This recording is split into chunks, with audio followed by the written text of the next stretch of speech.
안녕하세요. 경남대학교 극성문제연구소 중국센터장 이상만 교수입니다. 제가 어째 이러저렇게 지내서 중국 연구를 한 40년 정도를 했는데, 참 중국이 참 해석하기가 어려운 나라예요. 그러니까 어디로 튈지 모르는 그러한 성향을 가지고 있는 나라라 가지고 저도 조심스럽게 접근하고 있습니다. 때로는 어떻게 보면은 또 이렇게 이쁘게 말 수도 있고, 또 어떻게 보면은 아주 그냥 못된 짓을 하고, 그래서 그러한 그 관계 속에서 과연 우리는 뭐를 어떻게 해야 될까라는 거에 대해서 상당히 많은 의문점을 갖고 있습니다. 그래서 그러한 것과 관련돼서 나름대로 쭉 연구를 해왔는데, 아직도 좀 미안한 얘기지만 정확한 답을 못 찾았습니다. 이런 방향으로 갈 것이다 라는 정도의 그러한 이제 해법 정도는 이제 봤는데, 뭐 이 답이 다 우리 이거다라는 건 아직 발견을 못했습니다. 뭐 저뿐만 아니라 중국을 연구하는 많은 분들이 아마 그런 생각을 저와 같이 가지고 있을 겁니다. 참 가까이 하기에는 너무나 먼 그러한 나라가 아닌가 그런 생각이 들어요. 자, 오늘 제가 여러분들하고 이야기할 것은 지금 한참 이제 미국과 중국과의 어떤 그런 전략 경쟁이 시작이 되지 않았습니까? 그리고 이제 그 가운데에서 미국의 역할이 있고 중국의 역할이 있거든요. 그래서 저는 이제 주로 어, 미국이 바라보는 중국, 또 제3자가 바라보는 중국의 입장을 제가 얘기를 하려고 합니다. 때로는 어떠한 긍정적인 면, 부정적인 면이 이렇게 교차하는 그러한 상황이 연출될 수 있는데, 그건 뭐 독자들의 판단에 맡길 수밖에 없죠. 그래서 오늘의 주제는 미중 전략 경쟁 시기에 중국 정치 경제의 발전 방향. 여기서 얘기한 정치 경제라면 영어로는 political economy라는데, 정치와 경제 간에 있어서의 상호 작용을 얘기하는 거거든요. 뭐 우리가 중국 경제, 중국 정치하면 따로 이렇게 미시적으로 볼 수 있지만, 중국 정치 경제 전체를 아울러서 볼 수 있는 그러한 시각이기 때문에 약간의 어떤 그런 매크로적인 거시적인 입장에서 바라볼 수 있고, 또 시청자들이 이해를 좀 잘할 수 있는 이러한 방향으로 이끌어 가야 합니다. 그래서 일단은 제가 요새 한참 등장하는 도대체 중국 하는데, 중국의 우리가 굴기 차이나 라이징, 도대체 왜 그렇게 됐고, 또 미국은 왜 중국을 그렇게 두드려 패기 안달복달하느냐라는 거죠. 그래서 거기에 뭔가 원인이 있을 것이다. 그래서 그러한 원인은 어디서부터 유래되는가라는 거. 그다음에 이제 그런 미중 간의 패권 경쟁 과정에서 어떤 주요한 그러한 이슈들이 있어요. 몇 개 중요한 것들이. 뭐 군사적인 면도 있고, 외교적인 것도 있고, 경제적인 면도 있고, 뭐 이러한 것들을 우리 독자분들께서 나름대로 카테고리를 제가 정해줄 건데, 거기에 대해서 한번 생각을 해보시면 좋고, 그러면 그렇다면은 이거에 대해서 중국은 어떠한 그 대응을 하는가? 우리가 이제 한마디로 중국 굴기라는데, 중국 굴기에 있어서 중국이 취하는 주요한 아젠다들이 있거든요. 몇 가지 카테고리들이, 중요한 것들이. 이제 그것도 제가 얘기해 드릴 거고, 그렇다면은 이후에 과연 중국이 어떠한 제국화의 길로 가면, 제국이라는 것은 우리가 이제 두 가지 의미를 가지고 있는데, 하나는 제국이라는 건 다양성을 포용하는 그러한 광의의 의미도 있고, 또 하나 제국주의라는 것은 하나의 이데올로기지 않습니까? 이데올로기라는 것은 대개 제국주의라는 것은 공격적인 성향을 가지고 있거든요. 유럽이 20세기에 아시아를 공략했을 때, 그때도 역시 그 제국주의적인 제국이 아니라 제국주의적인 속성을 가지고 있죠.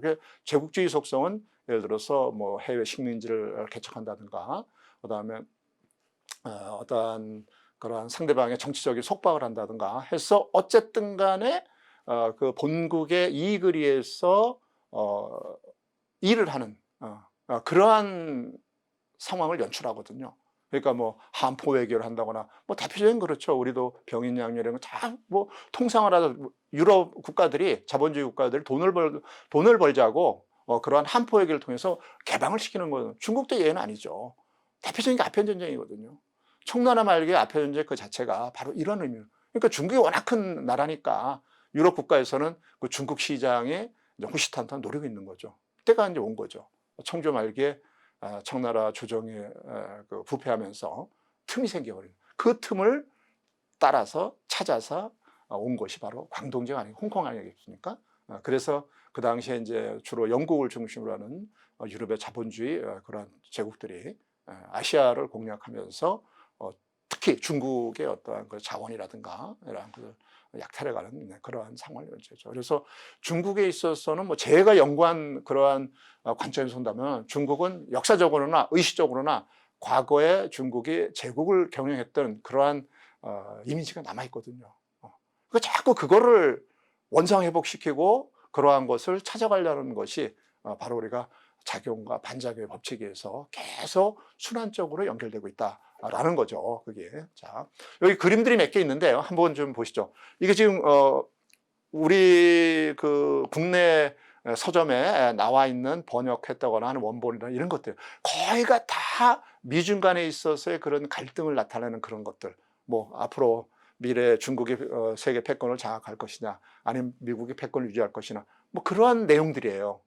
그러니까 그 화제의 담론들을 이끌어가는 그러한 주제들, 서적들이 굉장히 많이 그 최근에 한 2016년부터 현재까지 굉장히 많이 나왔어요. 그걸 제가 이제 캡처해가지고 그냥 여러분들에게 참고적으로 보여드린 거고요.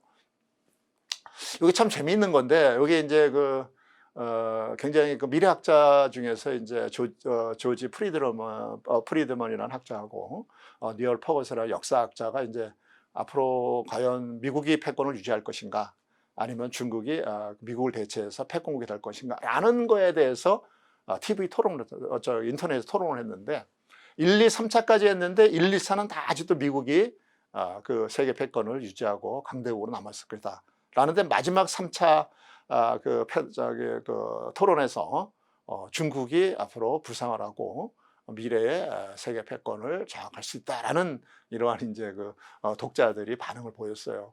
그래서 뭐 이러한 것들은 상징적으로 보여주는 거니까 그냥 참고로 하시면 될 것 같습니다. 네. 자, 그래서 제가 첫 번에 중국의 어떠한 그런 제국화, 그러니까 제국주의와 제국은 다르다 그랬잖아요. 개념이 다른 거죠. 그래서 그럼 우리가 이 시대에 왜 중국을 이렇게 등장시켜서 이렇게 야단법석을 하느냐, 나름대로 이유가 있는 거죠. 우리 이제 그런 걸 하나하나 이제 해부를 해봐야 되는데, 그래서 지금은 뭐 제가 보기에는 적어도 현재는 중국 담론의 시대다라고 이렇게 뭐 감히 얘기할 수 있겠습니다. 그래서 이제 제국 영어로 이제 엠파이어인데, 엠파이어라는 것은 사실 뭐 도덕적 평가의 대상보다는 우리가 일반적으로 어떠한 그런 자본의 이익, 이윤 이런 걸 찾아서 가는 국가 권력이 작용하는 그러한 과정으로 본다라는 것이 이제 일반적인 정설이죠. 그래서 그 제국 자체는 그 영역이 굉장히 광대해요. 옛날에 뭐 로마 제국, 그다음에 스페인, 포르투갈, 네덜란드, 영국, 지금 이제 미국까지 와가지고, 이러한 과거는 또 중국 같은 경우도 있어. 중국도 한 제국이라든가, 그다음에 수당, 그다음에 뭐 명청, 어마어마한 큰 나라들이었죠. 그래서 그런 것들이 일종의 우리가 광대한 그 국가의 영토를 가지고 있는 그러한 영역으로서 우리가 볼 수가 있는 거죠. 그래서 바로 그러한 제국이라는 것은 지배를 하게 되면 그의 다양한 그런 다양성이 있거든요. 그런 다양성을 융해해서 새롭게 통치라는 그러한 관용을 정신을 보이는 게 일반적인데, 그렇지 못한 국가들은 빨리 멸망을 해요. 그러니까 예를 들어 지금 현재 대영 제국이나 로마 제국이나 과거에 수당, 그다음에 지금 현재 미국 제국 같은 경우에 그래도 적어도 몇백 년을 유지하고 있지 않습니까? 이유가 뭡니까? 바로 그러한 다양성을 용해해 가지고 스스로 그 안에서 살아가게끔 그런 관용의 정신이 있거든요. 그래서 그 제국들이 하는 거예요. 근데 가령 예를 들어서 최근에 미국이 왜 쇠퇴하냐면은 트럼프라는 이상한 사람이 나타났잖아요. 그죠? 예측이 안 됩니다. 그러면 그렇게 제국을 운영할 수는 없는 거죠. 그러니까 아메리카 퍼스트라 해서 미국 우선주의라면 자기만의 초점을 맞추는 그러한 국수주의적인 그런 쇼비니스트적인 그러한 대통령이거든요. 그럼 문제가 있죠. 그러면 누가 그 대통령을 인정하고 누가 미국을 인정하겠습니까? 안 따라간단 말이에요. 아무리 좋은 질서를 하더라도 그러한 관용성이 부족한 상태에서는 힘들다는 얘기죠. 지금 제가 걱정하는 게 바로 중국이 그러한 양성패권, 다시 말해서 관용성을 얼마나 보여주느냐라는 것이 중요하다는 거예요. 그런데 현재로 봐서는 아니지 않습니까? 과연 중국이 그래 변해갈 수 있을까라는 걸 봤을 때는 조금 의문이 든다라는 것이죠. 그래서 결국 제국의 속성이라는 것은 팽창하는 속성은 당연히 있지만 거기에 따라서 그게 포용적이고 관용적이 돼야 될 때 그때 비로소 인정을 받고 우리가 이제 그 제국을 중심으로 해서 질서가 만들어지는 거거든요.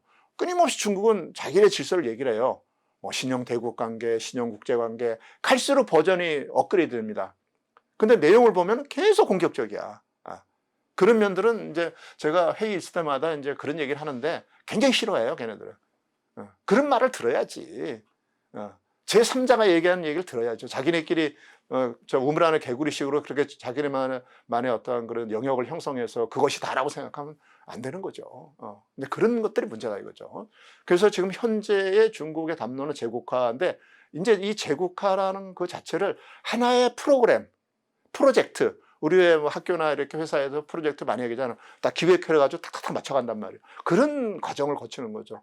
그래서 저는 지금의 중국의 제국화의 담론 자체를 일종의 국가가 프로젝트화한 그러한 그 과정을 거치고 있다라고 이렇게 생각을 하는 거예요. 그래서 제가 여기서 얘기하는 중국어로 총스 중국어라는데 중국을 다시 생각하고 총고 중국어는 중국을 재건축하자, 재구축하자는 얘기거든요. 지금 이게 전체적인 흐름이에요.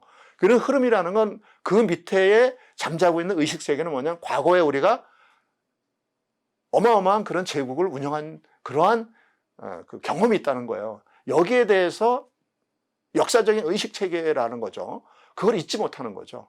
우리도 그러잖아요. 과거에 우리가 몰락한 양반하고 갑자기 부자 된 졸부가 있지 않습니까? 몰락한 양반은 심지어 얘기하면 우리가 지금 현재로서는 내가 돈이 없지만 그냥 나름대로 의식체계는 나름대로 양반으로서의 어떠한 그런 어떠한 품위를 가지고 있다는 거예요. 행동이 다릅니다. 근데 졸부들은 어느 날 보니까 갑자기 그러한 시스템이 갖춰지지 않고 그러한 품격이 갖춰진 않은 상태에서 갑자기 돈이 생겨버리니까 어떻게 됩니까? 막 쓰면서 그 돈으로서 모든 걸 치장하는 거야. 그 안에는 실질적으로 품위가 없는 거죠. 그렇지 않습니까? 그런 졸부들은 실제로 해서 빨리 멸망을 해요. 그 돈 다 쓰고 나서 돈 없으면 완전히 거지 되는 거거든요. 제가 왜 이 얘기를 하냐면은 지금 중국이 딱 그런 상태란 말이에요. 그죠? 내가 너무 심하게 얘기했나? 그러니까 갑자기 부자가 됐어요. 정신을 못 차리는 거야. 돈 가지고 장난을 하는 거예요. 지금 그런 상태란 말이야. 근데 돈이 있고 그러한 부유한 상태라 하더라도 품위가 있어야 되는 거 아니겠어요? 품위가. 저는 그 품위를요, 중국 사회 오랜 전통 남아있는 유교라고 봐요. 유교 사상에 있어서 얼마나 많은 그런 좋은 그런 것들이 있습니까? 그런 것들을 사실 더 발전시키고 승화시켜가지고 그거를 의식 체계 속에서 용해시켜야 되는데 그 작업을 안 했다는 거죠. 근데 요새 그걸 하고 있어요. 그 대표적인 게 이제 공자 학원이지 않습니까? 공자 학당 같은 것들. 근데 이게 잘못 악용을 하고 있는 거지. 그래서 처음에는 스타트는 좋았는데 지금 결말이 안 좋고 있거든. 그래서 우리가 바로 중국이 과거에 있었을 그런 중국을 다시 생각해보자.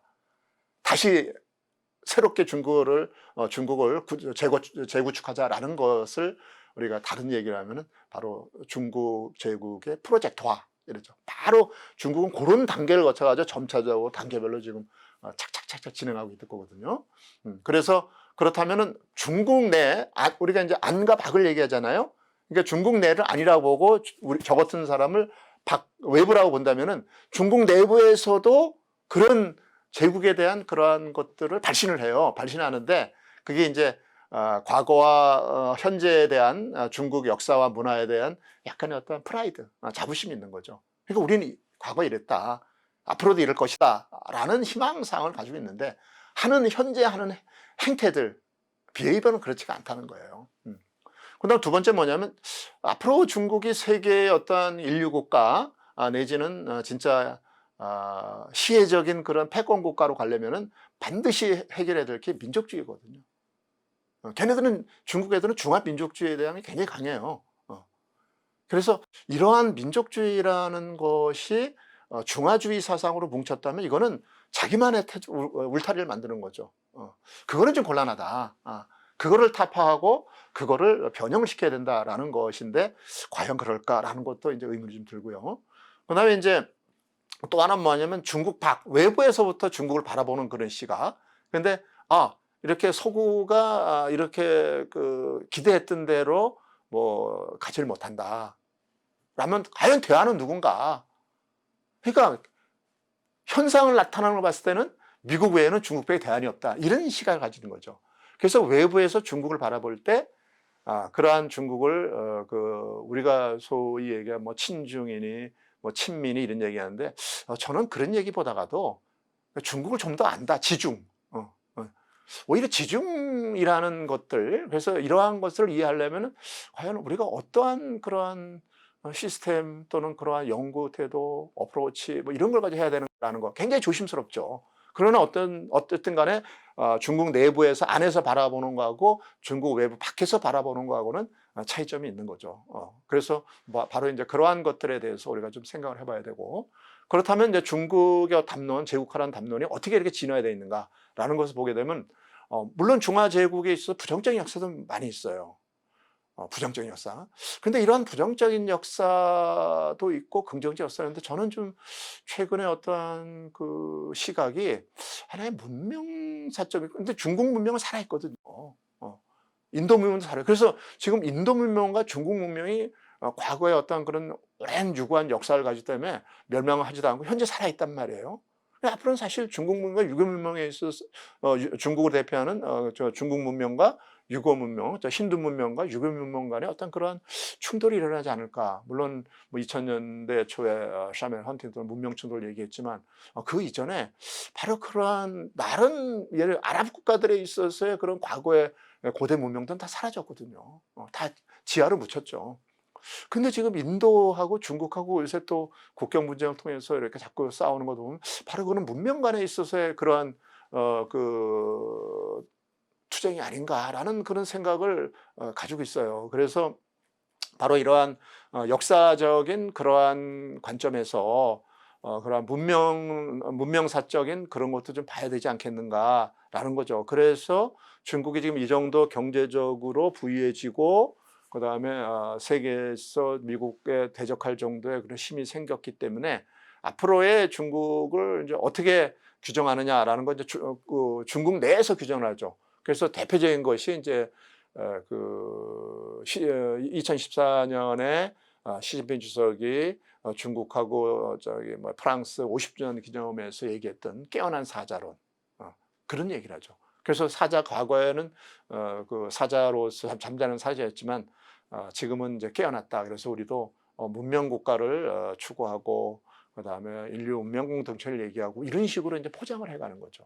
그래서 이제 중국인들의 의식 속에 그래도 아직 남아 있는 거는 중국의 이제 과거의 고대 천하 질서, 그러니까 천하 세계를 이제 형성해야 되겠다는 그러한 중국인들의 그 오랜 그런 염원이 있거든요. 이제 그것이 가장 큰 거죠. 그래서 그거를 위해서 나머지 이제 여러 가지 그러한 수단과 방법들이 나타나는 거죠. 자, 그래서 이제 결론을 얘기한다면은 결국 중국을 왜 등장시키게 돼서 중국이 과거의 어떤 제국으로서의 복원을 시도하고 있다라는 거죠. 그래서 이제 그렇다면 중국이 이제 주목되는 가장 큰 거는 뭐냐면 일단은 경제적으로서 이제 부상을 했다는 거죠. 그래서 이제 그러한 물질적인 것이 충만을 하니까 이제 사람들이 그렇잖아요. 물질적으로 먹고 살만하면 그 다음에 이제 정신적인 그런 세계를 이제 추구하게 되는데 그게 사실은 이제 뭐 관념론과 유물론의 차이점이에요. 그러니까 그 학자들마다 보는 관점이 다르지만 저는 적어도 제가 경험하고 한 바로 의하면은 유물론적인 입장이 현대를 살아가는 사람들에게 더 적합치 않은가. 우리가 어느 정도의 생활할 수 있는 여건이 갖춰진 상태에서 그 다음에 정신적으로 추구하게 되지, 정신적인 그런 관념의 세계만 가지고 우리가 물질 세계를 대체할 수 있을까라는 건 아닌 것 같아요. 그래서 지금 현재 중국이 사회주의 국가이고 또 마르크스 인문론증법을 기본으로 이렇게 생각하는 그런 나라라고 본다면은 중국의 어떤 경제적인 부상이 그 외의 의식 체계라든가 아니면 이러한 것들을 요동치게 만드는 게 아닌가라는 생각이에요. 그래서 이제 그러한 것들이 있고, 근데 그런 가운데서 과거에 제가 그랬잖아요. 중화 제국으로서의 복원을 이제 시도하고 있다고. 그렇다면 다른 나라들은 그 큰 나라가 참 분열이 돼가지고 쪼개졌어요. 근데 중국은 쪼개지지 않고 계속 통합적인 그러한 분열이 되는 것 같은데 다시 통합을 하고, 이런 통합이 되어 오면서 일종의 중앙 집권적인 그런 시스템을 계속 형성하고 있고, 지금도 마찬가지고. 그래서 중국이 전 근대적인 제국의 입장에서 봤을 때 여러 민족국가, 국민국가로 분열이 되지 않았다. 그대로 본래 제국의 그런 속성을 가지고 있다. 지금의 중국이 굉장히 방대한 영토를 가지고 있잖아요. 그래도 모자른지 어쨌든 간에 자꾸 남중국해라든가 센카쿠라든가 이런 데서 영토와 관련된 그러한 분쟁을 계속 야기시키고 있거든요. 앞으로 한국도 예외는 아니에요. 한국도 앞으로 그런 서해, 중국은 그 서해를 자기네 내해로 보고 있어요. 그러니까 그 인식 자체가 다른 거야. 내해로 봤다는 자체는 그 자기의 바다로 보는 거거든요. 그럼 그 다음에 오는 건 뭐겠습니까? 뻔하지 자기 거라 주장하는 거지. 그게 지금 관련되어 있는 것이 우리 제주도 남방에 있는 이호도를 중심으로 하는 그런 방공식별 구역하고 이호도의 관할권이 이제 앞으로 분명히 등장할 것이다라는 거죠. 그 다음에 이렇게 하면서 이제 중국이 제국으로서의 속성, 그런 것이 이제 중화라는 것으로 결집이 돼요. 그 중화라는 것이 오늘날 중국을 대변하는 하나의 키워드가 되겠죠. 그러니까 중화민족, 중화제국, 중화사상 이런 식으로 형성이 되는 거죠. 그래서 그렇다면은 이제 앞으로 중국을 바라볼 때 중국이 앞으로 팽창하려는 제국의 관점에서 중국을 바라보지 않는다면은 우리가 현대 중국을 제대로 이해할 수 없다. 그런 결론에 도달했죠. 그래서 밑에 보지만 지금 현재 중국이 신중국이 건설되고 49년이니까 지금 40년이 넘었지 않습니까? 중국의 그 국가 뭐랄까 우리가 얘기하는 그 슬로건, 국가의 슬로건이 계속 진화돼 있어요. 모태동 시대에서는 자력갱생이에요. 일어나자. 그다음에 등소표 시대는 도강량이에요. 자기의 목적을 위해서 수단을 숨기고 있는 거예요. 그다음에 강택민 시기에서는 할만하겠다. 유소작이라 그러거든요. 그다음에 이제 어느 정도 경제적으로 부상을 하니까 후진타오 시기에서는 자기는 이제 평화적으로 우뚝 서겠다라는 얘기를 해요. 그런데 이제 시진핑 시기에 와가지고는 중국의 꿈이 있다 이거야. 중국의 꿈을 이뤄야 되려면 우리는 대국, 그레이트 파워로서 라이징 일어서야 된다라고 해서 계속 푸시를 하고 있는 거죠. 우리 이제 대국의 불기 이렇게 얘기하잖아요, 그죠? 그래서 점점 이게 강도가 세지는 거야. 강도가 세지면서 그러한 진화하는 단계가 점점 고도화돼가는 거죠. 자, 이제 그렇죠. 그래서 제가 이제 중국이 왜 이렇게 야단법석을 떠냐라고 했을 때 일단 물질적으로 어느 정도 갖췄다라는 얘기를 하지 않았습니까? 이게 우리 이제 국제정치경제에서 이제 GDP의 3대1 딜레마라는 이러한 정의가 있어요. 그래서 3대1 딜레마라는 건 뭐냐면은 현재 패권국의 GDP의 3분의 1을 따라가면은 서서히 기존 현 패권국에 대해서 도전을 해보려는 이런 마음이 생긴다는 겁니다. 그래서 제가 이제 중국을 바라보는 경우는 중국이 힘이 없거나 이럴 때는 납작 엎드려 있어요. 근데 이제 힘이 생기면은 서서히 어깨 피면서 자꾸 상대방을 이제 이렇게 찝쩍거리죠.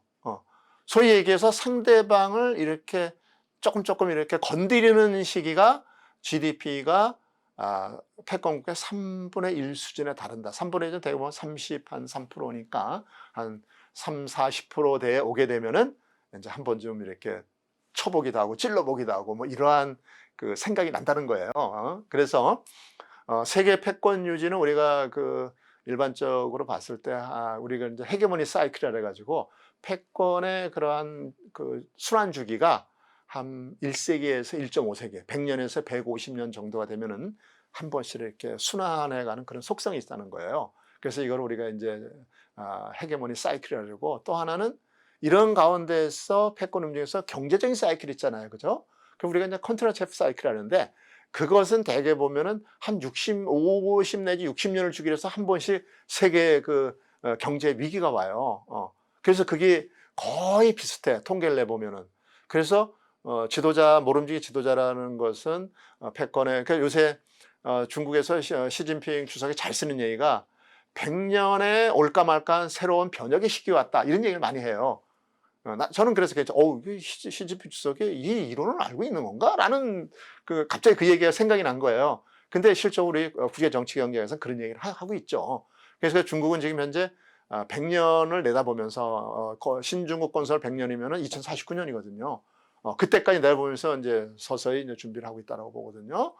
그리고 이제 현재 패권국 GDP의 약 한 33.3%니까 한 34, 30%에서 한 40% 정도 되면은 서서히 이제 기존 패권국을 따라잡겠다는 이런 생각이 나는 거예요.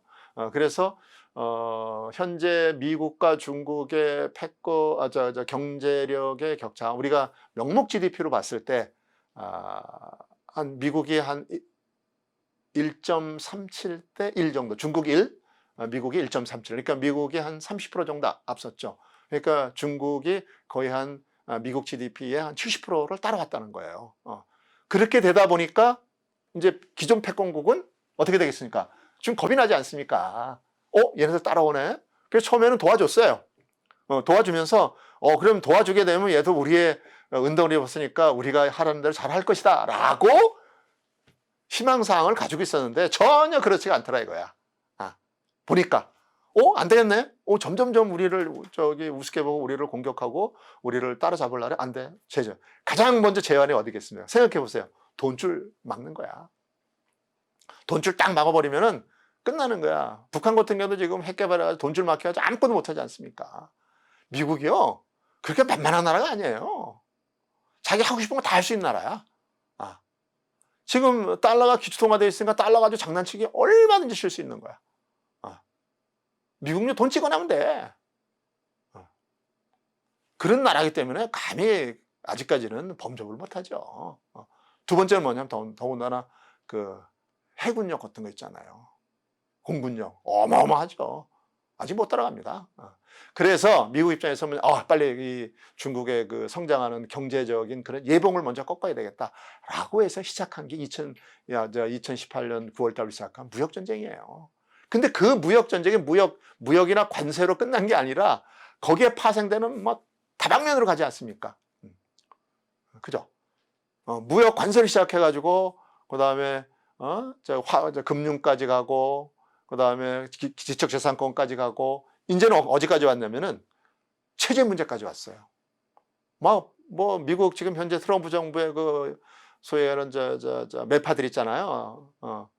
지금 현재 브라이언이라든가 트럼프, 중국 엄청나게 지금 공격하고 있습니다. 심지어는 중국 공산당 정권까지 바꿔야 된다고 이렇게 얘기할 정도야. 어마어마하죠. 중국이 체제를 바꿔야 된다는 거예요. 그런 정도로까지 얘기할 정도였으니까 이제는 거의 이데올로기까지, 체제 문제 이념까지 왔다고 보는 거죠. 바로 이제 그러한 것들 됐죠. 그다음에 그러면 아까도 이제 간단히 얘기했지만, 그럼 중국인들의 지도자나 중국 국민들 내리 속에 천하질서라는 게 있다고 했지 않습니까? 가장 상위에 있는 것이 천하질서예요. 그건 의식 체계야. 그러니까 중국인들의 오랜 세월 동안에 가지고 있던 그러한 것들이 바로 역사적인 의식체인데, 그게 천하질서예요. 절대 포기 못합니다. 요새 얘기하는 차이나 드림, 중국몽 많이 얘기하죠. 이거는 목적이에요, 목적. 중화민족의 부흥을 달성했던 목적이야. 그럼 우리가 이제 상부의 의식체계 있잖아요. 우리 내리 속에 잠재우고 있어요. 천하질서. 그럼 중국몽이라는 거는 하나의 목적이라 했잖아요. 그럼 수단은 뭐겠습니까? 수단은요, 물질적으로 갖춰줘야 돼. 그래서 1대1로가 중국몽을 실현하기 위한 물질적인 수단이 된다는 거예요. 정확히 해석을 해야 됩니다, 이게. 그래서 제가 결론에 가서 그런 그 도표를 제가 그려가지고 얘기하겠지만, 일단은 중국인들의 역사적인 의식체계가 굉장히 강해요. 그게 바로 천하질서라는 거야. 아, 중국은 중국에서 천하가 움직인다 이거야. 중화민족의 꿈이 있다 이거야. 중화민족의 부흥을 통한 중국의 꿈이라는 것은 이건 우리가 달성해야 될 목표란 말이에요. 목표. 그다음 그 목표를 달성해 뭔가 수단이 있어야 되는데, 그 수단은 뭐냐면 경제적으로 뒷받침해 줘야 되는 거 아닙니까? 우리들 정치하고 대통령 되고 국회의원 되려면은 선거 자금 있어야 되는 거 아닙니까? 선거 자금 없이 말만 가도 되겠습니까? 안 돼요. 될 수가 없어. 그러니까 그러한 정치 자금 받아가지고 잘못 먹어가지고 법에서 좀 제재받고 그런 거 아니겠습니까?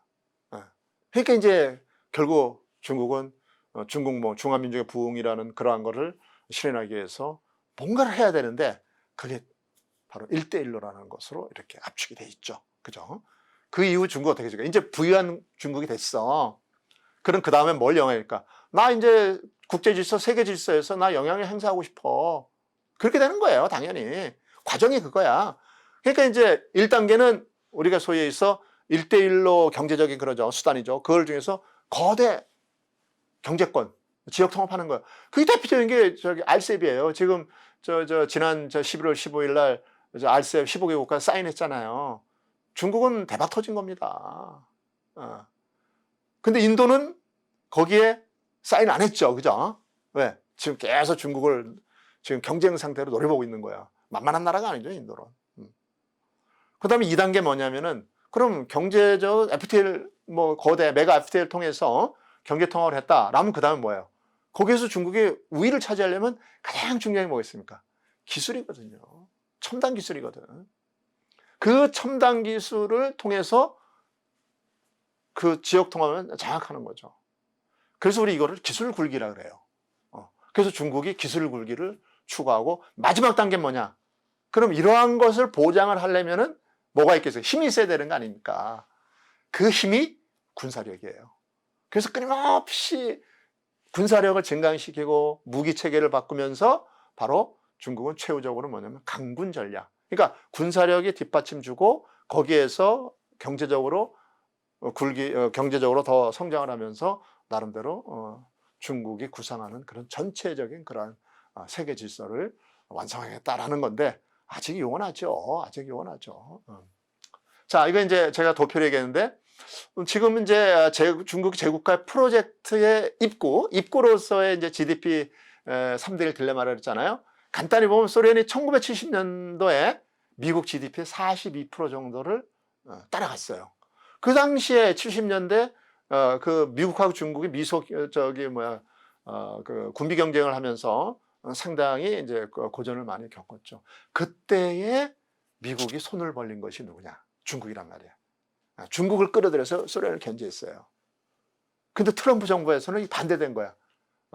리버스 닉슨에서 닉슨의 역발상이라 가지고 이제는 미국이 소련을 끌어들여서 중국을 견제하는 거예요. 그래서 지금 아직까지도 푸틴 대통령은 바이든 그 당선자라고 축하를 안 해요. 아직까지 트럼프 쪽이야. 그게 기다리고 있는 거야. 근데 중국은 인정을 했죠. 아직 푸틴은 인정 안 했다고. 아직도 트럼프 편이야. 그래서 그 72년에 이제 2월에 닉슨이 중국을 방문하면서 이제 소위 얘기해서 화해무도 평화공전이 되잖아요. 이 시기가 소련이 미국의 GDP의 42% 정도를 따라붙었을 때요. 그 다음에요, 일본이죠, 일본. 일본이 이제 전후에 가장 혜택을 많이 본, 미국의 혜택을 가장 많이 본 나라인데, 이 일본이 또 미국의 GDP의 거의 40%에 육박할 때가 85년도. 이때 일본이 미국에 공격을 당해요. 그게 바로 일본의 엔화가 평가 절하가 돼버리는 거죠. 거의 반토막이 나는 거죠. 초토화 됐죠. 그 반토막 난 여파가 현재까지 그럴 거예요. 어마어마하죠. 근데요, 역사를 보면은 미국 본토가 유일하게 실의 공격을 받은 그 나라가 일본이야. 진주만 공격. 그죠? 어느 국가도 미국 본토를 공격한 적은 한 번도 없어. 일본은 미국 본토를 공격했어. 그러니까 일본도 만만한 나라가 아니죠. 그러니까 미국 입장에서 일본을 계속 주시하고 있는. 그러니까 보니까 85년 정도 되니까 미국에서 말이야 무역 그 당시에 1,000억 달러 어마어마한 거죠. 근데 미국은 70년 닉슨 독트린 이후로 72년도부터 미국의 경제가 이제 달러가 평가절하가 돼 버리니까 그 전에는 금태환이 됐는데 그 이후로는 안 되잖아요. 그러니까 이제 무역 그런 측면에서 일본은 미국의 뭐 대미 무역 흑자가 막 1,000억 씩 되는데 미국은 계속 재정 적자에다 무역 적자에다 아주 고전을 면치 못하고. 자, 이제 지났어요. 그러고 나서 2010년이 됐습니다. 중국이 2010년 올림픽 끝나고 이 중국이 이제 미국을 정확하게 40.1% 따라붙었네요. 그래서 미국은 뭐냐면 중국이 그렇게 도와주거나 이러면 시장 경제에 진입을 하게 되면은 중국이 변할 거다라고 생각했어요. 근데 아니야. 그래서 2001년에 이제 11월에 WTO 가입을 이제 인정했잖아요. 그러고 나서 중국은 이제 시장 경제를 마음 놓고 이제 도입을 해서 하게 되겠죠. 그리고 나서 2008년에 서브프라임 모기 사태에서 미국이 야단 난 거예요. 그 리먼 브라더 사태로 투자은이 파산하면서 막 연쇄적으로 막 아주 세계 경제가 엉망이 됐죠. 이때 유일하게 실이 살아남은 국가가 중국이야. 그래서 중국이 자기네들이 뭐 이 경제 위기를 구하겠다고 또 큰 소리 치고 그랬죠. 그리고 나서 이제 2010년에 이제 그 유럽에 또 재정 위기가 와가지고 때 중국이 자기네들이 그 재정 지원해서 해겠다고 해서 이제 유럽에서 안 받았죠. 왜냐하면 받는 순간 돈을 받는 순간 코 끼는 거잖아요. 그래서 안 받은 거죠. 그래서 일종의 어쩌게 이러한 것들이 뭐 소련이라든가 일본이라든가 중국이라든가 이런 하나 나름대로 어떤 그런 과정이 있다는 거죠. 그죠? 자, 그래서 이제 제가 이제 여기서 얘기하는 건 그렇다면은 이렇게 미국과 중국이 충돌이 있는데 과연 미중 간에서 정책적인 그런 충돌의 그런 이야기거리들이 뭐냐라는 거잖아요. 그죠? 첫 번째가 바로 1차 원인이 중국 경제가 부상했다는 거예요. 그래서 중국 위협론이 다시 또 등장을 하죠. 그래서 이것이 중국의 경제가 커지면서부터 문제가 발생해서 미국은 그걸 제어하기 시작해가지고 무역전쟁, 그 다음에 지적재산권, 환율 뭐 이러한 것에 옮겨가면서 우리가 소위 얘기하는 복합경제, 다양한 분야에서 복합경제 전쟁, 무역전쟁이 아니라 복합경제 전쟁을 이제 해가지고 중국을 이제 쪼이기 시작했죠. 두 번째 갈등이 바로 리더십의 문제인데 이게 바로 우리가 코로나 책임론을 가지고 나타나는 세계 질서를 어떻게 리드할 것인가라는 거죠. 완전히 그냥 트럼프 미국은 완전히 엉망이 돼버렸죠.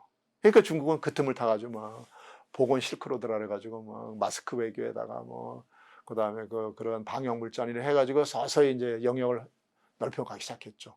그러니까 이러한 리더로서의 위치가 과연 뭐냐 그런 거죠. 그다음에 이제 세 번째가 이렇게 됨으로써 체제 문제까지 오는 거야. 가치 경쟁이 과연 어느 미국적 가치가 무엇이고 중국적 가치가 뭐냐라고 했을 때 과연 그러한 가치. 중국은 사회주의 체제 국가고 미국은 자본주의, 민주주의, 자유민주주의 국가 체제거든요. 이거는 용합할 수가 없어요. 논리적으로. 그러니까 각자 다른 길을 간단 말이야. 그죠? 그래서 이러한 체제 경제 미국은 초창기에 뭐냐면 중국을 도와주면 중국이 시장 경제를 통해서 변화가 될 것이다 라고 생각했어요. 근데 아니야, 안 변해. 그러니까 이제는 신뢰할 수 없는 공산국가다. 이렇게 낙인을 찍어버리는 거죠. 그죠?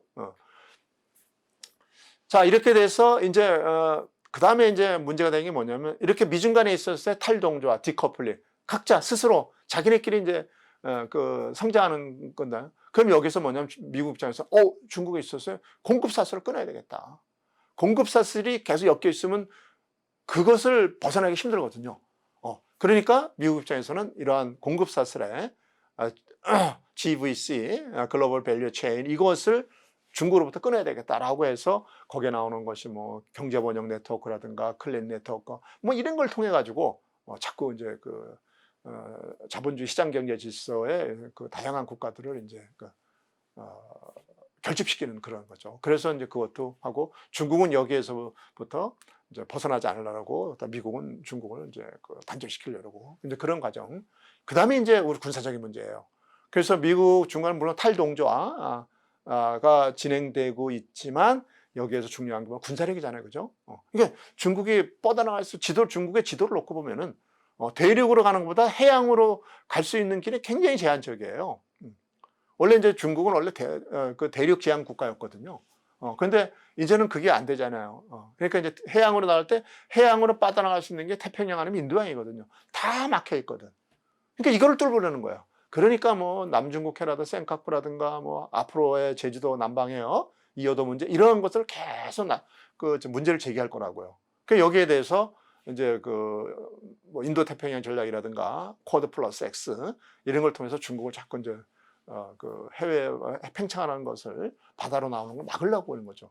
이게 지금 이제 그러한 했고, 그다음에 이제 여섯 번째가 문제가 뭐냐면은 바로 사이버 정보 자산이에요. 지금은 이제 사이버 시대이기 때문에 정보 자산이 굉장히 중요하죠. 그래서 이러한 정보 자산을 통해서 대중국을 압박을 하려는데 이미 Five Eyes라 해가지고 5개의 국가들이 바로 이러한 정보 수장들의 모임을 통해서 중국의 어떤 정보를 차단하고 하는, 결국은 통신망이잖아요. 요새는 이제 그 전쟁 자체도 거의 뭐 통신망을 통해서 이렇게 인터넷 그런 뭐 정보통신망을 통해서 진행이 되기 때문에 뭐 옛날매로 그렇게 뭐 총 쏘고 말이야 창 들고 검 들고 싸우는 시대는 아닌 것 같아요. 여기 지금 현재 스튜디오에 앉아서 버튼 하나 누르면 끝나는 거거든. 그러니까 미국도 항상 대통령이 어디 순방할 때 핵가방을 들고 다니잖아요. 아무 데서나 그걸 누를 수가 있거든요. 그런 정도죠. 그러니까 이런 것이 거의가 다 정보 싸움이거든요. 그래서 이러한 정보 자산에 대한 접근을 차단. 가장 대표적인 화웨이죠. 중신 같은 거, ZT. 이게 전부 그런 통신 장비 업체들이거든요. 그러니까 그걸 제재하는 거죠. 미국 입장에서 이러한 정보를 운영하는 입장에서 굉장히 중요하고, 만약에 그러한 화웨이 시스템이 깔렸다면 다 그게 그러한 것들이 넘어가는 거예요. 지금 여기서 대표적인 틱톡이잖아요. 틱톡 같은 것도 굉장히 제가 보기에도 좋아요. 그런데 거기에 들어가는 순간 다 공개돼 버리는 거죠. 그래서 저는 다 어플 지워버렸어요. 잘 몰라가지고. 그다음에 이제 이게 이제 이념 문제에 있어서 홍콩이라는 건 상징적이에요. 상징적이야. 그래서 이제 지난 6월 30일 날 중국 전국인민대표자 우리말 국회에 해당되죠. 여기서 홍콩 보안법을 통과시켜줬잖아요. 그러니까 이걸 이제 그래서 미국이 더 공세를 하게 되는 거고, 그다음에 영토 분쟁이 있는 거죠. 이것이 이제 남중국해의 구단선을 중심으로 하는 그러한 영토 분쟁과 그다음에 대만 카드는 아주 미국이 중국을 통제하기엔 좋은 지렛대 역할을 하죠. 원래 중국과 미국이 수교할 때 공통적인 하나의 원칙, One China Policy라 그래가지고 그게 기본으로 되어 있는데 그거를 부정해 버리는 거죠. 그럼 중국을 인정하지 않겠다는 거거든. 그러니까 계속 미국이 대만에 대해서 무기 판매라든가 이런 걸 통해서 미국과 대만이 가까워지는 것은 실적으로 중국을 신기를 건드리는 거죠. 그러니까 중국의 약점이 어딘지 알고 있거든요. 그런데 중국은 대만을 통일하지 않는다면 진정한 중화제국이 형성된다 할 수가 없죠. 그래서 중국 지도자의 최후의 목표는 결국은 양안 통일이거든. 그죠? 그런 거. 자, 그렇다면 이제 우리가 8개를 봤는데, 그러면 이러한 것들은 한마디로 얘기하면 미국의 대중 봉쇄. 그죠? 그럼 중국은 그거 뚫고 나와야 돼. 그럼 중국을 뚫고 나면 어떻게 될까? 강한 강성적인 대외 정책을 쓰겠습니까? 저는 그렇지 않다고 봐요. 끌어들이기 위해서 굉장히 유연한 전략을 쓸 것이다 라는 거죠. 그래서 때로는 두드릴 때, 그 다음에 끌어들일 때. 중국어는 우리가 라롱, 따야, 라롱은 끄집어가지고 압박 주는 거고, 그죠? 따야는 두드려 패는 거고. 그래서 앞으로 계속 차이나 베이싱은 진행될 것이다. 우리가 이제 거기에 대해서 대비를 해야 되겠죠. 자, 그렇다면은 이제 미중 패권의 이제 원인 얘기했고, 그다음 이슈도 얘기했고, 근데 본질이 뭐냐라고 했을 때 한마디로 얘기하면 과연 앞으로 중국이 이러한 세계 차원에서의 그런 문제들을 해결을 해낼 수 있느냐 없느냐 그런 거거든요. 그게 바로 우리가 인류가 추구하는 공동적인 그런 가치, 누구나 다 보편적으로 인정할 수 있는 가치를 다시 만들어야 되고, 현재는 미국의 가치가 주된 거지만, 그 다음에 글로벌 사회 발전에 여러 가지 나타나는 그런 전쟁이라든가 테러라든가 이런 거를 어떻게 평화적으로 관리할 수 있는가, 그것도 문제고요. 그다음에 지금은 이제 시장 경제가 보편화됐는데 이 시장 경제를 어떻게 사실 시장 경제라는 거는 자유무역적인 그러한 제한이 없는 상태에서 이게 진행이 돼야 되는데 계속 뭐 보호무역이라든가 이런 걸 통해서 자꾸 제어를 하고 있잖아요. 이제 이런 거를 풀어야죠. 그는 우리 이제 가령 그런 얘기라. 우리가 그 힘이 있을 때는 내가 이 힘을 가지고 그 외의 걸 다 이렇게 통제를 할 수가 있어요. 그럴 경우는 딱 풀어놔요. 왜냐면 밑에서 잘못하면 내가 통제할 수 있으니까. 근데 일단 보호적인 그러한 본성이 나타난다는 거는 뭐가 제가 불리하다는 얘기거든. 그러니까 분리할 때는 계속 걸어 잠근단 말이야. 지금 미국이 지금 트럼프가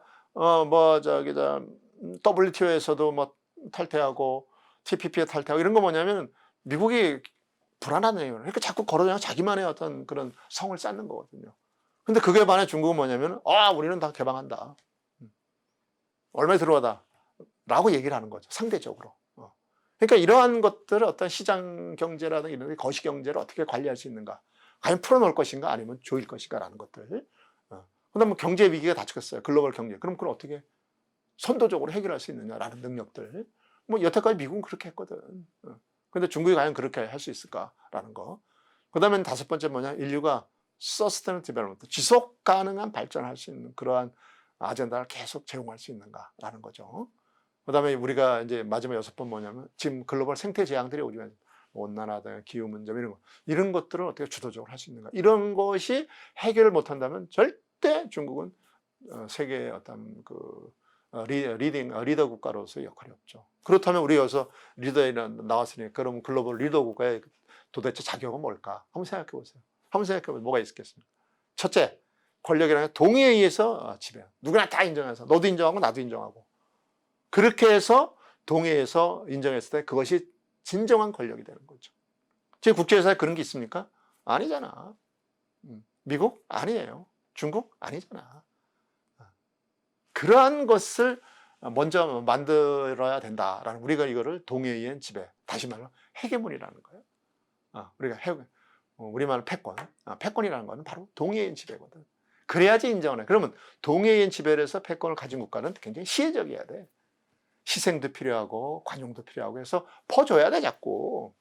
근데 미국은 여태까지 적어도 그렇게 해왔거든요. 원조 해주고 무상원조, 뭐 유상원조 하면은 예를 들어서 차관 이율을 낮게 준다거나 뭐 하여간 그런 식으로 여태까지 관리 2차 대전 이후 관리를 해왔단 말이야. 근데 지금 미국 자체가 문제가 돼 그걸 못하니까 자꾸 주변 국가들에서 뭐 돈 내라 어떤 방위비 내라 뭐 해라 뭐 해가지고 자꾸 문제를 일으키는 거 아닙니까?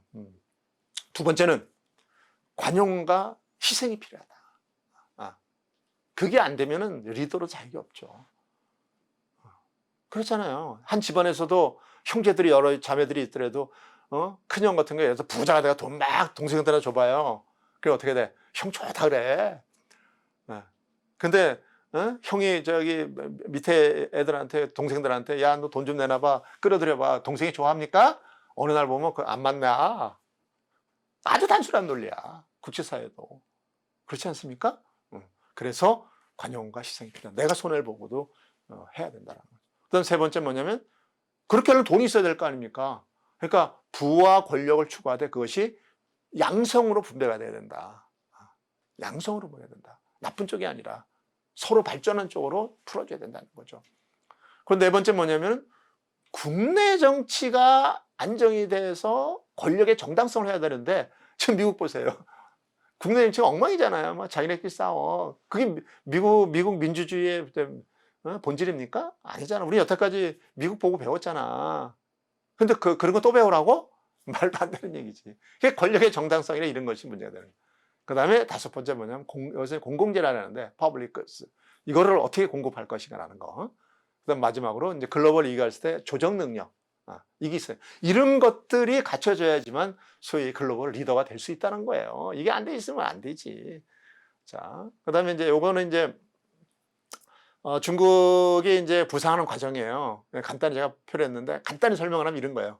1단계는 과거에 중국 중심의 동아시아 질서가 있었고요. 그게 이제 해체되는 거죠. 그 해체되는 것이 이제 중국 공산혁명. 그 다음에 모택동을 중심으로 중국의 공산혁명이 신중을 건설해서 뭔가 이제 신중 건설했으면 이제 프로젝트를 하자. 그걸로 우리가 사회주의 프로젝트라는 거야.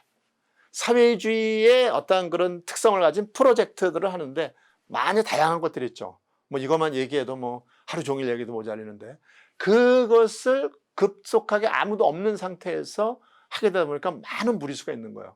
뭐 문화대혁명, 대약지 뭐 나타나면서 문제가 생긴 거예요. 그래서 이건 안 되겠다라고 생각해서 개혁개방한 거 아닙니까? 오늘날의 중국이 있는 거는 중국이 개혁개방을 해서 물질적으로 부를 축적했기 때문에 가능한 얘기예요.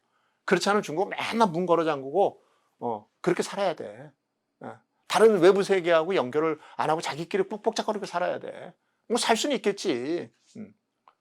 그런데 3단계 와서 뭐냐면 개혁개방이란 뭐냐면 우리 사회주의가 실패했다는 게 아니라 사회주의를 기획했던 거, 프로젝트가 안 됐다는 거죠. 결국 인민들의 그러한 그 생활 수준을 만족시키지 못한 거야. 사회주의라는 거는 인민들의 생활 수준을 고도로 만족시켜줘야 되거든. 그렇지 못하면 그거는 실패한 거예요. 그러니까 다시 사회주의 프로젝트를 실패했다고 인정을 하고 자본주의의 속성인 시장 경제를 받아들이는 거지. 자본주의, 자유민주주의 체제를 받아들이는 게 아니라 수단으로서의 시장 경제 메커니즘만 받아들인 거야. 그럼 시장 경제 메커니즘을 받아들이게 되면은 거기에 대해서 뭔가 반대급부가 있어야 되는 거 아닙니까? 그럼 시장 메커니즘은 뭐냐면 자본과 기술이거든. 중국은 자본과 기술이 없었지. 그러니까 받았으면은 그다음 뭐야? 뭘 줘야 될 거 아니야. 대신에 중국에 시장을 내준 거죠. 대단한 딜이죠. 중국의 시장과 서방 국가들, 자본주의 국가들의 기술과 자본을 맞바꾼 거야. 그렇게 해서 도광량이로 절치부심을 한 거라고. 그래 나서 오늘날의 중국이 된 거야. 먹고 살만해진 거예요. 그게 2008년이라고. 올림픽으로, 북경 올림픽이라고. 그때 처음에 딱 나온 게 뭐냐면 공자를 내세웠어. 그죠? 그게 뭐를 의미하는지 알죠? 우리 이렇게 컸으니까 앞으로는 이렇게 가겠다는 거예요. 그래서 2008년부터 이제 2025년까지 2025년까지는 이제 중국이 설정한 것이 서서히 이제 패권에 참여하면서 나름대로 위치를 구하겠다라는 거죠. 이걸 이제 제가 도표한 거는 뭐냐면 계속 그 시대에 따라서 이제 중국은 이제 그 영도 집단이라 해가지고 1세대, 2세대, 3세대, 4세대, 5, 6, 7이 나가거든요. 지금 이제 모택동 주석부터 시작해서 1세대예요. 그 다음에 이제 현재 스쿰평이라는 데가 이제 한자어로 썼는데 시진핑 시대가 이제 5세대죠. 그렇게 해서 이제 5세대까지 와서 앞으로 이제 6세대, 7세대 가겠죠. 그래서 지속적으로 이제 그 성장은. 그럼 이건 이런 얘기라. 우리가 그런 거잖아. 어느 정도 그 물질적인 기초가 갖춰져 있으면은 거기에 걸맞는 대우를 받고 싶어 해요. 그렇지 않습니까? 우리가 하다못해 일반 평범한 사람이라 하더라도 내가 주머니에 돈이 있게 되면 속 마음으로 내가 거기에 맞는 대우를 받게 되는 거죠. 어디 차를 타고 가면은 접대하는 분이 나와서 문 열어주고서 말이야 하고. 사실 저는 그런 거 별로 싫어하고 난 굉장히 자유롭고 살고 싶어요. 그래서 그런 거 해준다고 뭐 백화점 가도 뭐 그런 거 해주게 그러면 안 하고 괜찮다고 보시라고 나는 내가 하겠다 이렇게 하는데 그렇지 않은가 봐요 일반 사람들은. 되게 좋은가 봐. 문 열어주고 어서 오시라 문 열어주고 그러면은. 그러니까 이제 그러한 거야. 그러니까 중국도 우리가 이만큼 성장했으니까 이만한 대우를 해달라. 그게 바로 국가 간의 관계를 바꾸려고 하는 거, 체인지하려는 거죠. 그게 바로 이런 의미로 나타난 거죠. 자, 이건 이제 뭐랄까 지금 약간 재미있게 시리즈가 만들려고 이제 과거에는 사회주의 프로젝트를 시작할 때는 중국은 이제 계획경제 메커니즘을 채용을 했고, 그다음 78년 개혁개방 이후에는 중국이 시장경제 메커니즘을 했는데 참 재미있는 게 보세요. 49년에 이제 신중국이 탄생을 했어요. 이때 사회주의가 중국을 구했어요. 그 당시 중국은 굉장히 그 자본주의, 관료 자본주의에서 피폐된 국민당 정권의 상태에서 그랬거든요. 그런데 이제 공사혁명을 통해서 중국 사회주의가 이제 부패해가는 중국을 건진 거야. 그래서 사회주의가 중국을 구했다. 그다음 79년은 개혁개방이죠. 개혁개방이 중국을 구했다. 그다음 89년 이제 소련 제국이 해체되면서 중국이 사회주의를 구했다 이거. 즉 유일하게 남아 있는 소련 해체되니까 중국이잖아요. 맹주가 됐잖아. 그리고 2009년에 와가지고 이제 그 자본주의 위기 이후, 그 글로벌 금융위기 이후 중국이 자본주의를, 그러니까 얼마만 하는 그런 노동력과 생산 기지와 자본을 투하해가지고 중국이 이제 자본주의를 구했다. 재밌지 않습니까? 이렇게. 예. 그러니까 사회주의와 자본주의가 계속 이렇게 링크가 돼 있는 거야. 그죠? 이제 그렇게 해서. 요거는 이제 우리가, 글로벌 패권 국가로 가려면 몇 가지 조건들이 있어요. 그래서, 먼저 뒤에 거 한번 보시죠. 뒤에 거 한번 보면은, 이걸 한번 잠깐 내가 여러분들을 이해를 돕기 위해서, 이렇게 이제, 도표를 했었는데, 사실 이게 이제 조지프 나이의 그 스마트 파워를 이제 연상을 해서 제가 한 거예요. 그러면 우리가 이제 경성 권력이라는 건 하드 파워 아닙니까? 그리고 연성경은 소프트 파워잖아요. 그러면 경성 권력은 우리가 이제 안보 부문하고 경제 부문하고 이렇게 이제 두 개로 형성이 돼 있다고 이제 보는 거고, 연성 권력은 우리가 이제 문화 이데올로기 이런 거란 말이에요. 그러면 지금 현재 미국을 기준으로 봤을 때, 현재 지금 미국이 패권 국가니까, 미국을 기준으로 봤을 때 중국이 과연 어느 정도까지 따라왔는가를 우리가 한번 그냥 전체적으로 보자는 얘기예요. 그럼 안보 역량을 보게 되면은 지금 정치 외교 분야에서 중국이 어느 정도 목소리를 내니까 따라왔다라고 봐요. 군사도 뭐 아주 완벽히 따라온 건 아니지만 어느 정도 따라왔다고 보고, 그다음 경제 역량 보세요. 산업 제조, 그다음 통상무역이잖아요. 이미 산업 제조는 미국을 따라갔다고 보는 거죠. 통상무역도 미국을 따라갔다고 봐요. 그런데 안 되는 게 뭐예요? 화폐 금융 안 되잖아요. 이 화폐 금융이 되려면 뭐가 돼야 되냐면은 중국의 돈 인민폐가, renmin비가 국제화폐가 돼야 돼요. 그러니까 위안화가 국제화가 돼야 된다는 거야. 근데 이게 안 돼 있잖아요. 지금 현재 미국은 만약에 이러한 위기 상태에서 달러 얼마 찍어낼 수 있습니다. 중국은 안 돼요. 그래서 중국이 끊임없이 금융 분야에 노크를 하는 것이 바로 뭐 AIIB라든가 인민폐의 국제화라든가 또는 뭐 인민폐를 SDR, 특별 인출권으로 한다는 이런 걸 계속 추구하는 거예요. 근데 못 따라가지. 네. 그리고 이제 마지막으로 이제 그 안보 역량, 경제 역량 하는 건 마지막에 도착하는 점이 이제 문화 쪽인데, 예. 그 문화에는 두 가지가, 하나는 제도 있잖아요. 제도를 리노베이션 하는 거, 새롭게 창출하는 거. 그 다음에 보편적인 가치, 보편적 이념을 제시하는 건데 중국이 아직 여기 안 되죠. 그래서 대강 이러한 그 틀에서 본다 하더라도 중국이 미국과의 경쟁에서는 아직까지는 부족하다라는 얘기예요. 이게 바로 이제 글로벌 패권을 이용하려면 바로 첫째적으로는 경제 역량이 갖춰야 되고, 두 번째는 안보 역량이 되고, 마지막에는 이제 문화 역량이 갖춰졌을 때 우리가 모든 그 세계 질서를 구축하는 구성원들이 다 진짜로 중국 인정할 만하다라는 것은 문화로 표현되는 거거든요. 그러니까 중국이 계속 중국 문화, 중국 문명을 잘 간직하고 거기 나름대로 거기에서 뭔가를 찾아내려면은 바로 끊임없이 그 이노베이션을 해야 되겠죠. 그런 거죠, 그죠? 자, 여기는 이제 우리가 중국 부상을 뭐 오바마 시절하고 그다음에 트럼프, 바이든 이제 새 정부 시기가 간단하게 얘기를 한 거예요. 그래서 이제 오바마 시절은 중국이 커질 거를 이미 이제 예측을 하고 이제 그 유럽을 중심으로 했던 것이 아시아로 이제 해줘. 우리 그런 이제 피보트 아시아 재균연전 이렇게 해서 시작을 했고, 그래서 이제 오바마 독트린 그 당시부터 이제 그때부터 이제 오바마는 전쟁을 통해서 너무 뭐 아프간, 뭐 이라크, 뭐 이런 통해서 너무 대가 크다라 해서 이제 그러지 말고 이제 다자 동맹을 중심으로 그렇게, 뭐 사실 다자 동맹으로 간다면 국제 공조가 가능한 거 아니에요, 그죠? 그렇게 가겠다라는 거죠.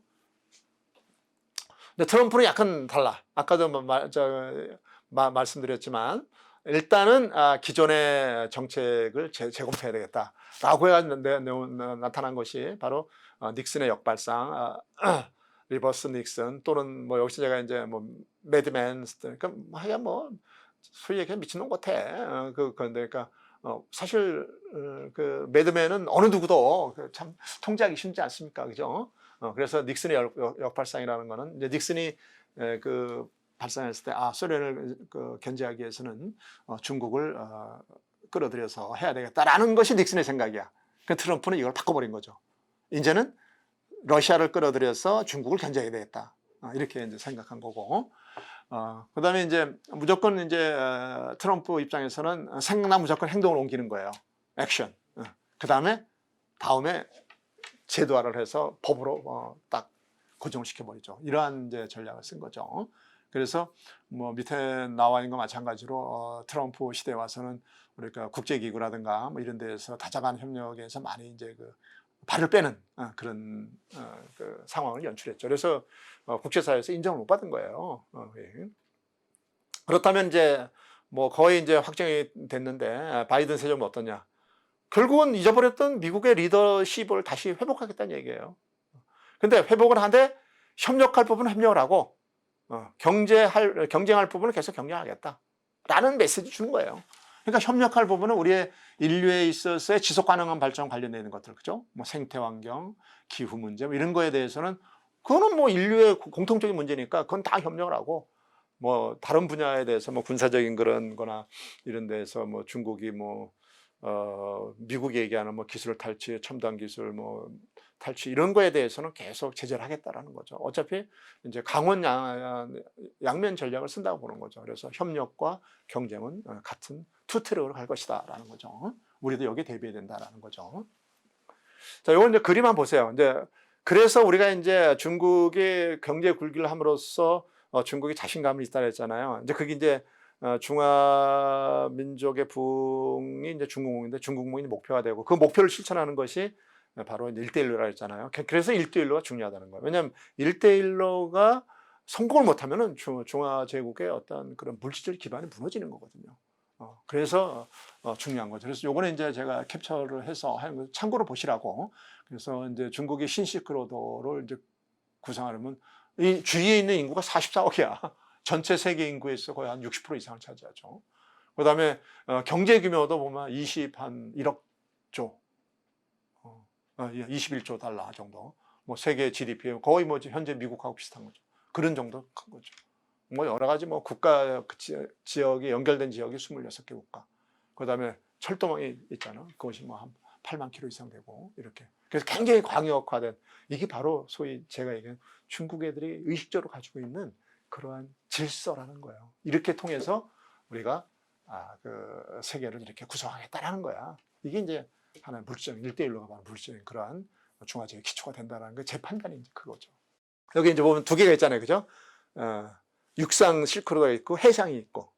그 중국은 지금 현재 인도양이나 태평양을 빠져나가기 위해서 뭐 캄보디아, 스리랑카, 뭐 예멘, 나이지리아 이런 데서 계속 해외 항구들, 그다음에 그 터키의 그 항구도 이제 조차를 했고 뭐 이런 식으로 해서 그다음 북극해까지 가요. 북극해. 운하도 2개나 만들라래요. 태국 반도에는 카라우나하고 그다음 니카라과와 연결하는 그 운하도 만들라고 계속 그렇게 하는 거예요 지금. 자, 그래서 1대1로 정책에 이제 간단히 이제 제가 이제 한 파트로 얘기하면 이런 거예요. 1대1로는 2개다. 육상 경제벨트, 해상 실크로드. 그래서 육상 벨트는 이제 중국이 그동안 성장해 왔는데 지금 국내에 쌓여 있는 그런 생산 과잉돼 있잖아. 그걸 해소한다. 대표적인 것이 10대 기업들이 하는 뭐 철강, 시멘트 뭐 이런 거 있잖아요. 중국 국내에서 필요로 하는 것보다 훨씬 과잉 생산되거든요. 그걸 이제 인프라 건설을 통해서 이제 배분하려는 거죠. 그다음에 산업구조 재조정. 뭐 이게 이제 중요한 거고 해상 실크로드는 운송로. 만약에 인도양을 미 해군이 막아버렸다, 봉쇄했다. 중국은 갈 데가 없어. 그래서 운송로 확보가 목적이고 그다음에 자원을 안정적으로 공급받는 거. 뭐 특히 석유 자원 같은 거죠, 그죠? 그게 이제 목표지. 그래서 2개를 연결시키면은 중국이 교역을 증가시켜서 부를 했다. 그러면 당연히 뭐 따로 놓으니까 국제적 경쟁이 치열해지겠죠. 어차피 우리는 분업을 통해 살아가기 때문에 모든 나라가 모든 걸 다 할 수 있는 건 아니거든요. 그래서 우리가 비교에 의한 분업이 중요하거든. 그러니까 그렇게 해서 결국 뭐냐면 돈 벌었잖아요, 그죠? 세계 여러 국가들의 1대1로 영향을 줬잖아요. 그러면 중국의 화폐를 국제화시키겠다는 거죠. 계속 이 작업을 하는 거예요. 그를 통해서 어떤 중화제국의 원대한 꿈에 대한 그러한 중화제국의 물질 기초를 다지겠다라는 거죠. 그게 이제 1대1. 여기 이제 뭐 굴기에 있어서 이제 아젠다 2개가 이제 뭐 인프라, 아시아 인프라 개발은행하고 이 SDR이 이제 중요한 게 뭐냐면 뭐 스페셜 드로잉 라이트라 해가지고 우리가 소위 얘기하는 수표 같은 거야, 수표. 그러니까 미국 달러가 SDR의 전체 바스켓 변화를 보면은 미국이 거의 40% 이상을 가지고 있잖아요. 그러니까 계속 미국이 그러한 그 달러의 우위를 지고 그다음 유로화가 한 31% 정도. 그다음에 이제 중국이 일본 엔화를 제치고 3대 화폐로 등장하는 거야. 11% 정도. 그래서 일부 동남아 국가들은 중국의 인민폐로 무역 결제가 이루어져요. 우리도 뭐 국내에서 뭐 코롱이나 이런 데서 위안화로 무역 결제를 했다는 얘기도 듣기도 하고 그랬는데 바로 이런 것들이죠. 이렇게. 그다음에 이제 이거 이어서 중국은 뭐냐면 또 공급 쪽 구조 개혁을 하는데 이 공급 측 구조 개혁이 또 굉장히 중요해요. 이제 하나가 이제 쌍순환 전략인데 여기 공급 쪽 구역 공급을 통해서 구조를 개혁했다. 소비가 아니다. 과거에는 우리가 2차 대전 이후 대공황 때는 우리가 수요를 만들어서 소비를 시켜서 했잖아요. 근데 그게 아니야. 공급이 과잉되기 때문에 공급을 조절해야 되는 거야. 그래서 과잉 생산 해소를 위한 것들, 그다음 생산 요소의 어떤 그런 그 질적인 수준 높이는 거, 어쨌든 기업의 비용 코스트를 낮추는 거, 그다음 중국에 지금 부동산이 굉장히 과열되어 있거든요. 그러한 것들을 어떻게 부동산을 해소할 것인가. 그다음 금융 리스크와 중국이 지금 부채 비율이 굉장하거든요. 터지는 순간 완전히 끝이거든. 그러니까 이러한 것들을 우리가 중국 경제를 굴기 또 하나의 중요축인 공급축 구조 개혁을 통해서 이거를 업그레이드하겠다라는 거죠. 자, 그다음에 이제 최근 나온 게 바로 우리가 이제 모택동 시절에 자립경쟁을 했어요. 우리가 이제 버전 1.0으로 본다면은 시진핑 시대의 자립경쟁은 버전 2.0이 되는 거죠. 그래서 이 쌍순환 전략이 이제 과거 모택동 시절에는 주로 국내의 문제만 한정해서 문 걸어 잠그고 자기네끼리 이제 벅작벅작하게 살아가게 되는데 그런데 시진핑 시기에 와서의 자립경쟁 2.0은 조금 개념이 다르죠. 국내 문제뿐 아니라 해외 국제 문제까지도 연결시키는 거죠. 물론 국내 기술, 국내 경제 자립을 위주로 하되 그걸 보충하는 거는 국제적인 그런 순환을 통해서 하겠다. 그러니까 국제적인 그러한 그 대외 개방 정책 기조를 버리겠다는 얘기는 아니에요. 대신에 포션을 줄여가겠다는 얘기죠. 그래서 여기에 중요한 거는 뭐냐 기술 자립을 하겠다라는 거죠. 특히 반도체 같은 거. 지금 중국의 또 하나 미국을 따라서지 못하는 게 반도체 기술이에요. 이게 안 되는 거야. 그러니까 계속 중국의 삼성에 대해서 로봇을 보내는 이유가 바로 사실 화웨이 같은 경우는 LG전자가 도와준 거거든요. 이게. 그러니까 화웨이의 기본 플랫폼은 LG 플랫폼이에요. 그러니까 LG 그 플랫폼이 화웨이이기 때문에 지금 통신망 그 자체 5G를 화웨이 걸 쓰니까 미국이 자꾸 LG를 지금 트집을 잡고 있잖아요. 삼성은 문제가 없어. 삼성은.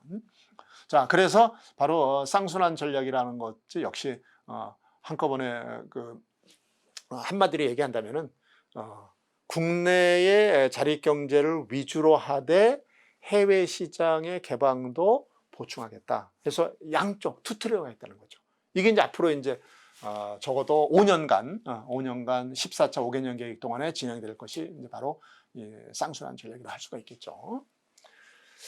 그다음에 이제 최근 이제 11월 15일 날 했던 이 RCEP 지역 통합, 중국에서는 아주 호재죠, 호재. 그래서 지금 현재 저는 뭐 과거에도 그런 얘기를 했는데 앞으로의 세계 경제는 세 부분으로 이렇게 정립이 될 것이다. 그러니까 이렇게 삼각형이 될 것이다. 하나는 유럽, 그다음 미국, 북미 위주, 그다음에 아시아의 중국 위주 이렇게 될 것이다라고 이제 3대 경제 권역을 얘기했죠. 그게 이제 형성이에요. 지금 현재 북미 자유무역 시대 이제 인구 그다음에 글로벌 GDP 무역량을 통계적으로 봤을 때 북미 자유무역 시대도 글로벌 GDP가 내가 한 26.5% 정도 되잖아요. 유럽연합이 21.2%, 그다음에 RCEP이 21.1%. 이렇게 되니까 거의 비슷해요. 인구는 이제 당연히 RCEP이 많겠지. 그러니까 이제 뭐 북미나 유럽 같은 경우는 소위 얘기해서 개방도가 완전히 선진국 클럽들이니까 개방도가 높고 RCEP은 조금 개방도가 낮아요. 그래서 약간 차이가 좀 있어. 그러니까 어떻게 보면은 일본을 제외한 나머지 국가들, 일본이나 한국을 제외한 나머지 국가들은 조금 개발도상국이라 볼 수 있겠죠. 그러니까 여지가 좀 있지. 우리가 이제 통상 그런 메가 FTA를 얘기할 때 개방도가 어느 정도냐. 예를 들어 TTP 같은 경우는 개방도 100%입니다. 그러니까 선진국 클럽이야. 그러니까 우리 같은 경우 거기 가입을 하면 모든 것을 다 열어제껴야 되는 거야. 그러니까 우리가 두려운 거지. 우리가 아직까지 갖추지 못한 게 있잖아. 그런 거 금융이라든가 이런 거. 들어가면 다 열어제끼는 뭐 자동차고 뭐고 막 다 관세니까 완전히 한국 국내 뭐 자동차 뭐 이런 거 초토화되는 거죠. 그러니까 쉽게 가입. 근데 바이든 정부에서도 환태평양 경제협력 조직에 들어오라 그러고 한국도 들어오라는 거죠. 우린 들어가는 순간 다 열어제껴야 되는 거야. 100%. 근데 여기는 그렇지 않거든. R7. 좀 약간 그런 게 좀 있어요. 자, 그래서 이제 우리가 이제 결론적으로 얘기하면은 이렇게 저는 봐요. 앞으로 중국 향후 5년이 중요하다. 그럼 향후 5년 동안에 중국이 이러한 제국화의 길에서 봉착할 문제가 뭐냐? 몇 개가 있다. 보편적인 것도 특수한 것도 있어요. 저는 7개를 얘기를 한 거예요. 첫째, 저출산 노령화. 중국요, 인구 많은 거 같죠? 요새 젊은 세대들 애기 안 날라 그래요. 결혼도 안 해. 이제 먹고 살만하니까 자기네 돈 벌어가지고 그냥 결혼도 안 하고 자기 마음대로 쓰고 싶어 해. 그런 문제가, 저출산 노령화 된다는 건 뭐냐? 생산 인구가, 가능 인구가 없어진다는 얘기야. 야단 나는 거죠. 두 번째, 가계 수입이 불평등해. 그러니까 소득이 불평등해. 소득이 불평등하다는 건 이거는 싸울 수 있다는 여지가 있는 거야. 중국이 그 왕조가 무너지는 조건은 딱 2개예요. 첫째, 이민족이 침입해서 만리장성을 넘어와서 중국 본토를 공격하는 거 한 번. 아니면 내부에서 못 살겠다 갈아보자는 거 한 번. 농민혁명. 그 2개에 의해서 무너지거든. 되게. 그러니까 중국이 가계 수입, 소득의 불평이 있다는 거는 그러한 잠재, 이걸 빨리 해야 돼. 그래서 중국이 완전 소강 상태 뭐 이런 얘기 하잖아. 그러니까 먹고 살 만한 걸 하겠다는 얘기가 바로 그래. 그건 지금은 아직 아닌데. 그 다음에 이제 세 번째가 아까 얘기했잖아. 빚, 채무 현상.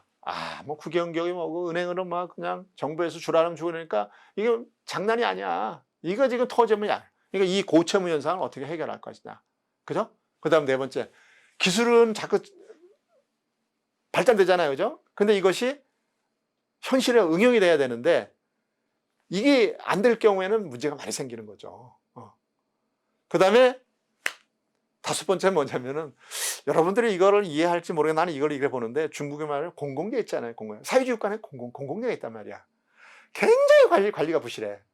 우리 지금 여기 길가에 나는 반대인데 돌아다니는 거 보면은 그 왜 무슨 전동 킥보드? 하고 뭐 자전거 있잖아, 따르릉. 이거 중국이 지금 몇 년 전부터 한 거라고요. 걔네들이 이거 지금 실패해가지고 완전히 그냥 자전거 무덤이야. 완전히 해가지고 녹 쓸고 해가지고 처리가 곤란해. 이 공공재를 사회주의가 어떤 그런 의식구조니까 막 관리가 안 되는 거야. 이 관리 부실 이거 잘못하면 중국 문제가 생기는 거고. 그 다음에 이제 6번째가 7번째인가? 6번째가 만약에 앞으로 중국이 미국화의 강의 문제면 얘는 보호무역주의를 할 수가 있어. 이건 문제 크죠. 그럼 걔네들은 바로 국수주의, 중화민족주의로 가버리는 거야. 그러면 싸움밖에 없어. 그래서 이걸 어떻게 관리하는가라는 거야.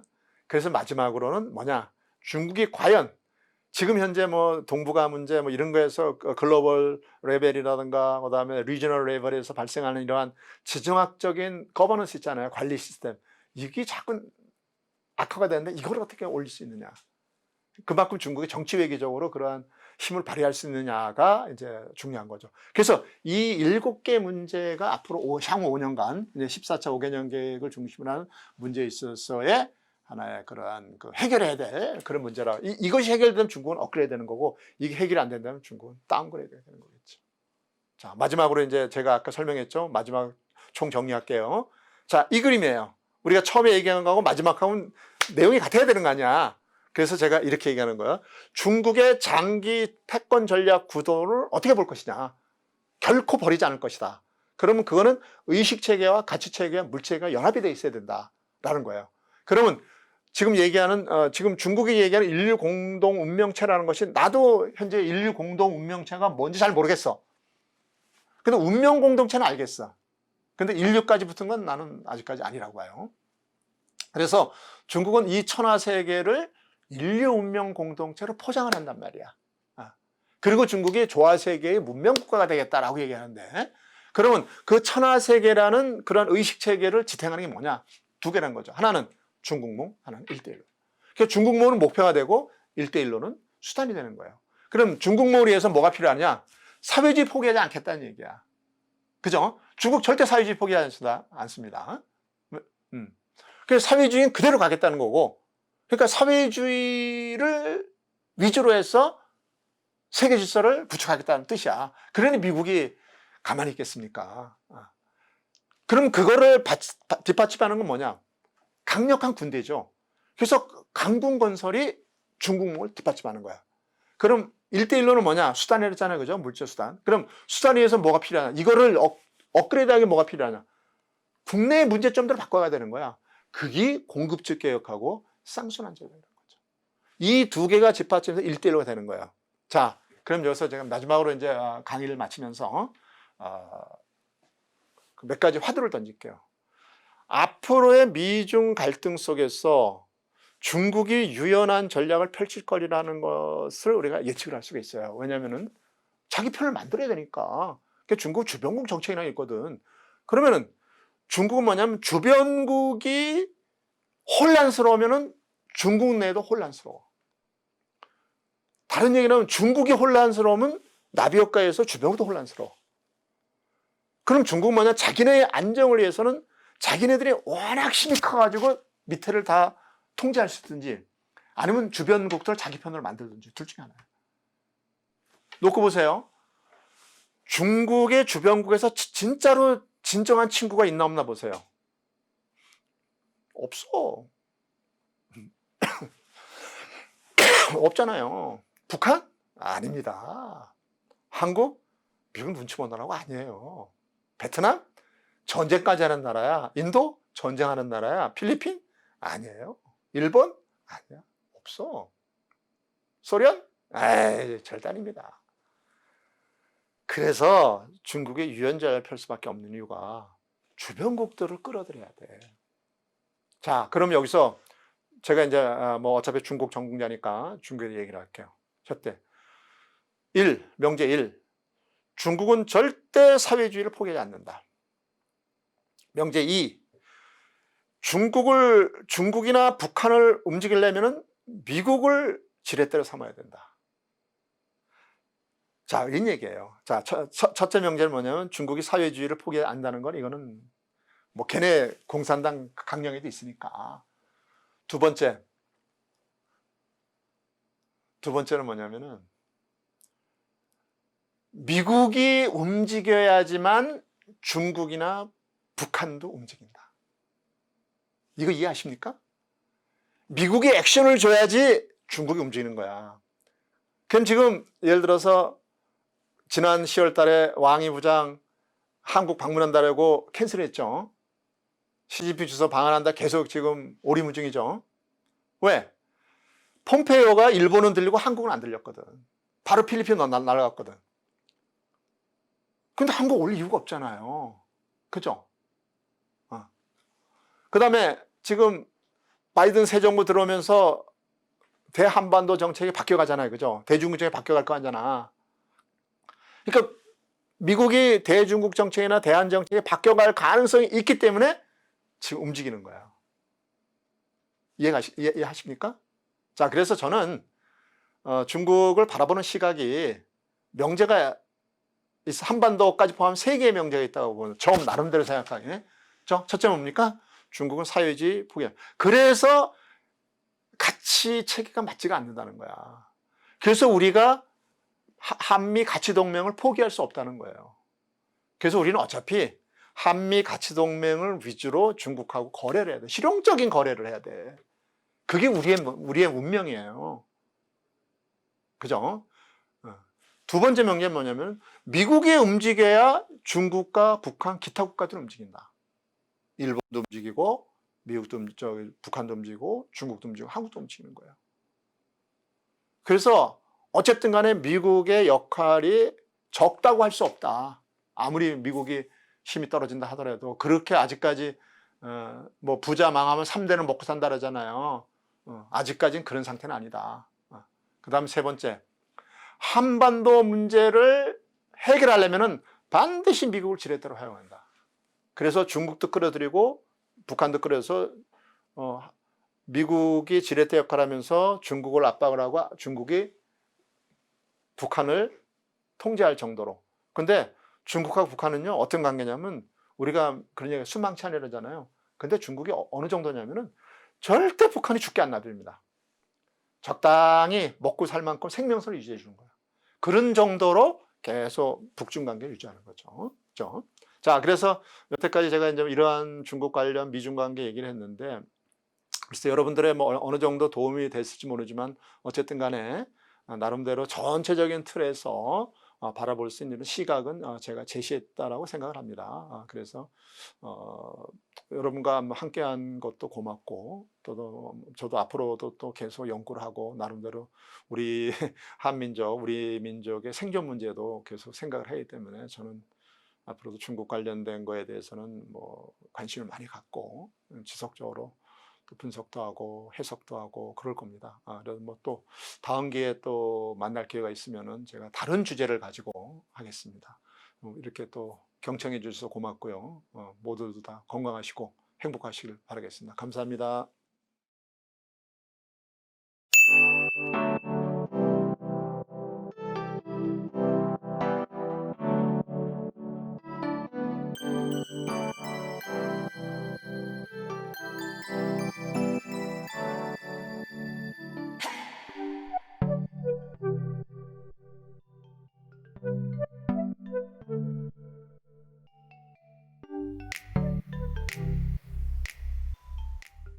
여러분 반갑습니다. 저는 서울대학교 정치외교학부에 있는 전재성입니다.